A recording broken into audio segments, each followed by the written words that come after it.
మామ Ganesh Naveen incomplete life short film episode 2 continuous. ఈ గణేష్ మన నవీన్ మరియు నవీన్ ఫ్రెండ్స్కి intermediate friend. Hi friends, finally ఈ కన్ఫ్యూజన్ నుంచి బయటికి రావడానికి 2 days టైం పట్టిందనమాట. మా పేరెంట్స్ అందరూ ఎలాగో అలా ఇంటర్మీడియట్ జాయిన్ చేశారు.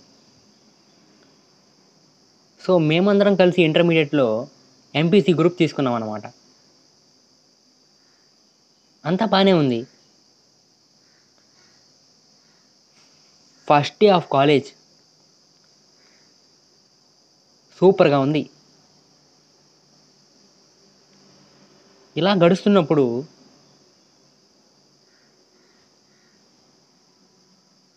2 years తరువాత ఏమైందంటే